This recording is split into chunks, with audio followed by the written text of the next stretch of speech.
Everyone, মোৰ আৰু এটা ৰেচিপি ব্লগলৈ আপোনালোকক স্বাগতম জনালোঁ। আৰু আজি মই আপোনালোকৰ লগত সৰু মাছ পাতত দিয়া এটা ৰেচিপি লৈ আহিছোঁ। মইতো কোৱাৰ্টাৰত থাকোঁ, চ' মোৰ ওচৰততো জুইশাল নাই। চ' সেইটো কাৰণে টাৱাতে মই বা কেৰাহীতে মই মাছ পাতত দিম। আৰু কি ধৰণেনো পাতত দিম, মাছত কি কি ইনগ্ৰিডিয়েণ্ট দিম, তাকে আপোনালোকৰ লগত শ্বেয়াৰ কৰিম আৰু আপোনালোকেও চাব আৰু ভিডিঅ'টো লাষ্টলৈকে চাব। চ' ব'লক এতিয়া ৰেচিপিটো ষ্টাৰ্ট কৰোঁ। আমাৰ লাঞ্চত পূৰা অসমীয়া খানা বনিছে, চ' মানে অসমীয়া ডিছ বনিছে। চ' লগতে আৰুনো কি বনাইছোঁ আপোনালোক সেইটোও দেখাই লওঁ, মাছৰ ৰেচিপিটো দেখামেই। চ' ৰ'ব দেখাই আছোঁ। চ' এয়া আমাৰ বনিছে কাঠ আলু আৰু মচুৰ দালি। কাঠ আলু মানে আপোনাৰ পূৰা কাঠ আলু আপোনাৰ যোনটো কুঁৱৰী আলু, বাকলিখন অলপ পিংক কালাৰ থাকে, তো সেইটো বনিছে।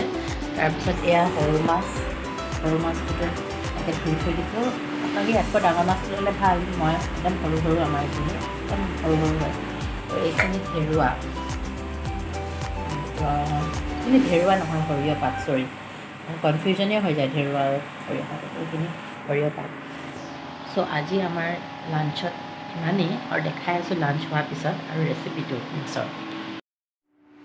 চ' ফাৰ্ষ্টতে মই এই ৰচুন পুৰি ল'ম। এই দেখিছে মই পুৰি আছোঁ, ৰচুনকেইটা হৈয়ে গৈছে। চ' এইকেইটা নমাই দিম। বাকী পিঁয়াজ আৰু আদা অলপ দেৰি কাৰণে পুৰিব লাগিব। আদাডোখৰ একদম পূৰা পুৰি সিজাব নালাগে, অলপ পুৰি ল'লেই হ'ল, অলপ কেঁচা মিঠি গুচি গ'লেই হ'ল। পিঁয়াজটো বাকলিবোৰ জ্বলি যায়, তাৰ কাৰণে একো চিন্তা কৰিব নালাগে। ভিতৰখনো পিঁয়াজৰ পৰা সিজিব নালাগে, অলপ পুৰি ল'লেই হ'ল, মুঠতে হাফ কুক হ'লেই হ'ল। চ' এই ধৰণে মই পুৰি ল'ম।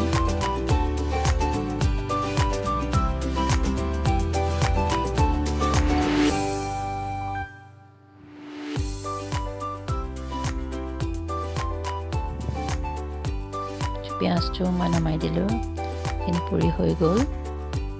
এতিয়া যিহেতু মই কলপাতত দিম, কলপাতকেইখন লৈ অলপ এনেকৈ সেকাই ল'ম।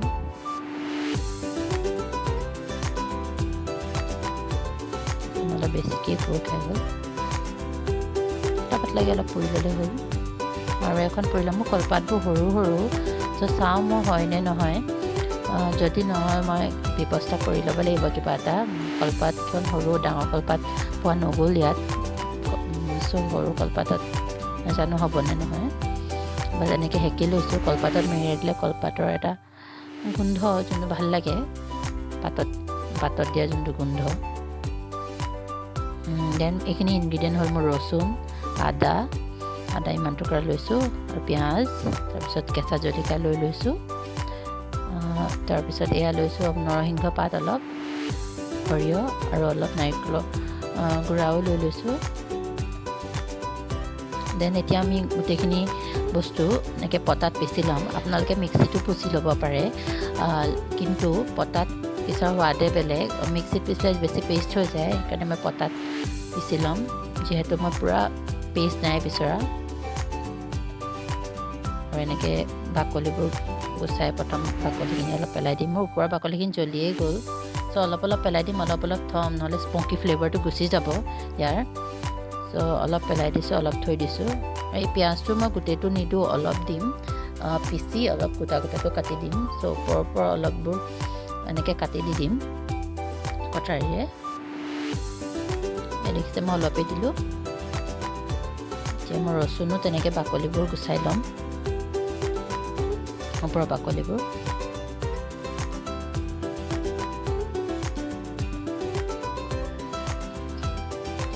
এইদৰে মই গুচাই দিলোঁ। এতিয়া এইখিনি ইনগ্ৰিডিয়েণ্ট মই পিচি ল'ম।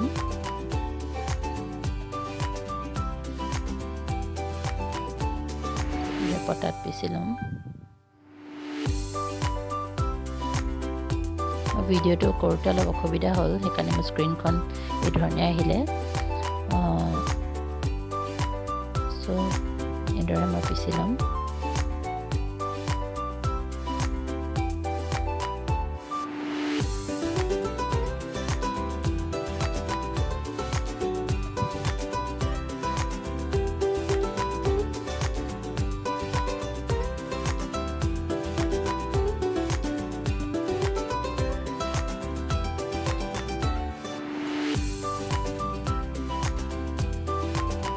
দেখিছে এই ধৰণে পেষ্ট বনাই লওঁ আমি পুৰা পনীয়া নাই কৰা চ' এই কলপাত এখন ল'লোঁ কলপাতখনত এনেকৈ পেষ্টখিনি ফাৰ্ষ্ট দি ল'ম দি লোৱাৰ পিছত এতিয়া সৰু মাছখিনি দি দিম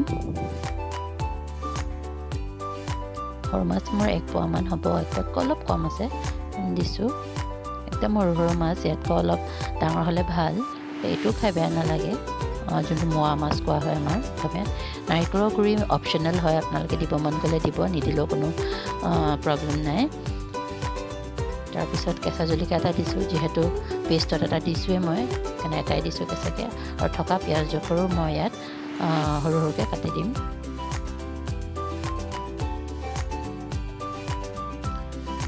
চ' এই ধৰণেকৈ পিঁয়াজখিনিও কাটি দিম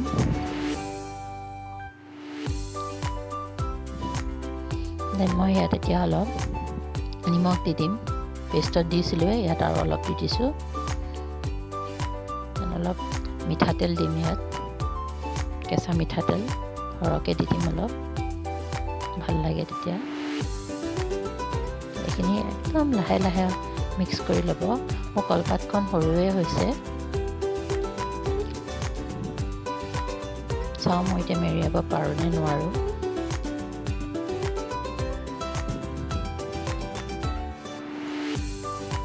ৰেপ কৰি ল'ব আপোনালোকে ধুনীয়াকৈ মোৰ কলপাতখন বৰ সুবিধাজনক হ'লেও চাওঁ এনেকৈ কৰি দিম দৰকাৰ হ'লে মই চিলভাৰ ফইল ইউজ কৰিম দেখিছে মোৰ নহৈছে কোনোপধ্যেই ৰেপ কৰিবই নোৱাৰিছোঁ ভালকৈ আৰু এখন কলপাত লৈ ল'ম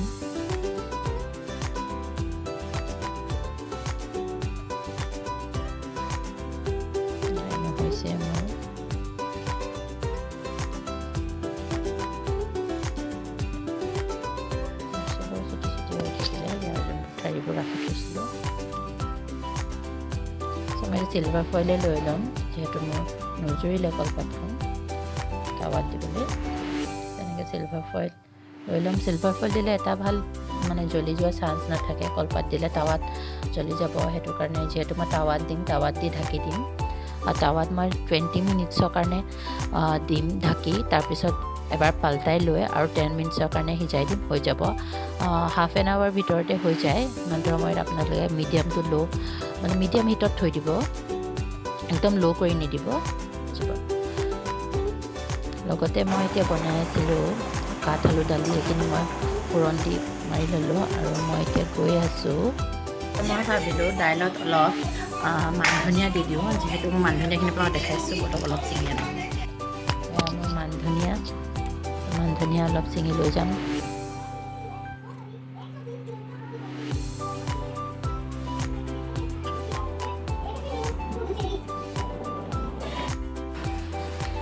তেতিয়া সৰু সৰুকৈ কাটি দি দিম এই ধৰণে মান ধনিয়া কুঁৱৰী আলু এনেকৈ দালিত দিলে খুব ভাল লাগে খাই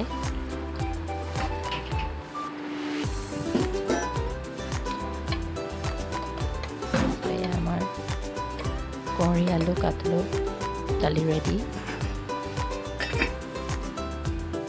পিনে আমাৰ মাছো ৰেডি হৈ গ'ল চব এতিয়া আপোনালোকক আনপেক কৰি দেখাইছোঁ দেখিছে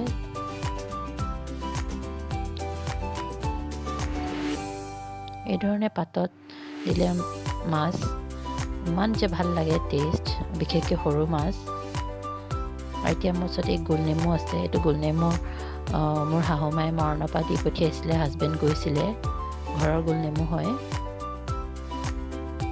তো এইটো অকণমান ৰস দি দিম ইয়াত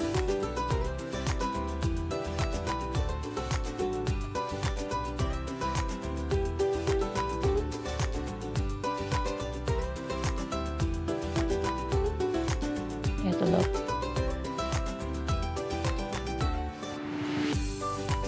দেখিছে ইয়াত এতিয়া অলপ মিঠাতেল দিম কেঁচা মিঠাতেল দিবই লাগিব গৰম গৰম মাছত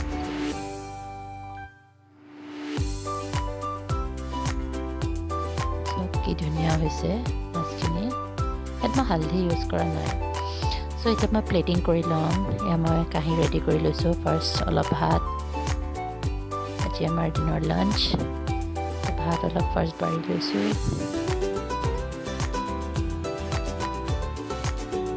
তাৰপিছত এয়া দালি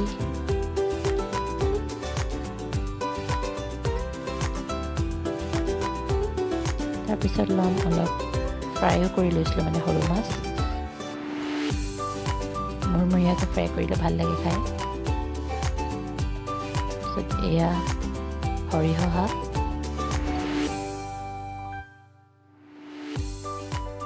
এইখিনি আমাৰ পাতত দিয়া মাছৰ পিটিকা মই বেছি পিটিকি দিয়া নাই যিহেতু মাছটো সৰুৱে বেছি পিটিকি দিলে বেয়া লাগিব খাই আৰু লৈছোঁ আমাৰ অসমীয়া মানুহৰ ফেভৰেট ভোট জলকীয়া আচাৰ এই ভোট জলকীয়াকেইটা ঘৰতে কৰা হয় মানে মই কোৱাৰ্টাৰতে কৰা এইকেইটা আচাৰ থৈ দিয়া হৈছিলে চ' এয়া আমাৰ দিনৰ লাঞ্চ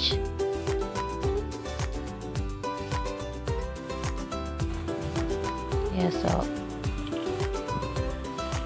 দেখি লোভ লাগিছেনে বাৰু একচুৱেলি আমাৰ অসমীয়া খানাবোৰ একদম চিম্পলেই মানে মোৰ লাঞ্চ ৰেডি হৈ গ'ল আপোনালোকে যদি মোৰ ভিডিঅ'বোৰ চাই আৰু ৰেচিপিবোৰ চাই ভাল পালে প্লিজ লাইক শ্বেয়াৰ আৰু ছাবস্ক্ৰাইব কৰিবলৈ নাপাহৰিব আৰু ছাইডত থকা বেল আইকনটো আপোনালোকে ক্লিক কৰি দিব যাতে মই দিয়া যিকোনো ৰেচিপিজবোৰ আপোনালোকে ন'টিফাই হৈ যায় চ' আজি ভিডিঅ'টো ইয়াতে মই সামৰোঁ থেংক ইউ ছ' মাছ